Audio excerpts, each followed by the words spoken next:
शिवसेना राम मंदिर की तामीर के लिए बीजेपी पर मुसलसल दबाव बना रही है। पार्टी के सीनियर लीडर संजय रावत ने उम्मीद जताई कि मोदी जी के इसी मुद्दत-ए-कार में राम मंदिर पर हतमी फैसला आ जाएगा। संजय रावत ने पार्लियामेंट में हालिया दिनों हुई नारेबाजी पर रद्दमल का इजहार करते हुए कहा कि पार्लियामेंट में नारेबाजी नहीं होनी चाहिए। मेरे साथ शिवसेना के वरिष्ठ नेता संजय राउत जी हैं। सर, देखा जाए तो राम मंदिर को लेकर शिवसेना लगातार प्रयासरत है। आप लोग गए भी थे अयोध्या। कल संत समाज के हरिद्वार में बैठक हुई। 2022 तक का अल्टीमेटम लोगों ने दिया है। क्या लगता है कब तक बन जाएगा आपके हिसाब से? मंदिर तो बनेगा मोदी जी की यही कार्यकाल में। अब तीसरा चुनाव नहीं आएगा जो राम मंदिर के बारे में हम कुछ बोल सके, आश्वासन दे सके। देखिए, कभी न कभी फैसला करना पड़ेगा।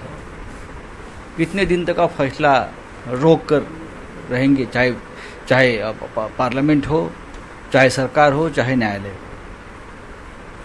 और जिस तरह से हमें बहुमत मिला है, हमारी बात छोड़िए एनडीए की, बीजेपी की बात मैं करता हूँ।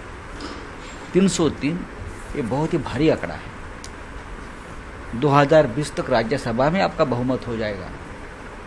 अगर दोनों सदनों में बहुमत सत्ताधारी पार्टी को मिलता है तो राम मंदिर का निर्णय लेने में और क्या चाहिए आपको? तो जनता ने तो आपके हाथ में पूरी कमान सौंपी है, ताकत दी है, और जो भारी बहुमत हमें मिला है उसमें प्रभु राम का भी योगदान है, ये भूलना नहीं चाहिए।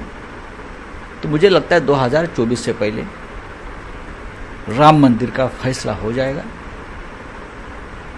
धर्म संसद क्या कहती है, संतों की सभा क्या कहती है, ये उनके लिए ठीक है, सभा होनी चाहिए बोलेंगे, लेकिन बनाएगी तो सरकार, मोदी जी, योगी जी और अमित शाह जी। हमने पहले भी कहा है, मोदी जी और योगी जी और अमित शाह, ये तीन ही न्यायालय हमारे लिए है। सर, पार्लियामेंट में जिस तरह से अल्लाह अकबर, जय श्री राम के नारे लगे हैं, आप कैसे देखते हैं इसको? देखिए, पार्लियामेंट इस प्रकार के नारे के लिए नहीं है। बिहार में 200 से ऊपर बच्चे जब मरते हैं उसके ऊपर हम बोलना चाहिए। कश्मीर में आज भी हमारे जवान शहीद हो रहे हैं, उनके ऊपर नारे देने चाहिए। महंगाई है, बेरोजगारी है, हिंदू हो या मुसलमान हो, पार्लियामेंट कोई धर्म संसद नहीं है। सर, आखिरी सवाल, कल योगा डे है, दुनिया भर के लोग योग मनाएंगे।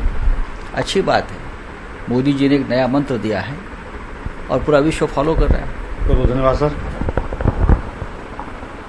कैमरा पर्सन हरीश के साथ राजीव तिवारी, न्यूज़ 18 दिल्ली।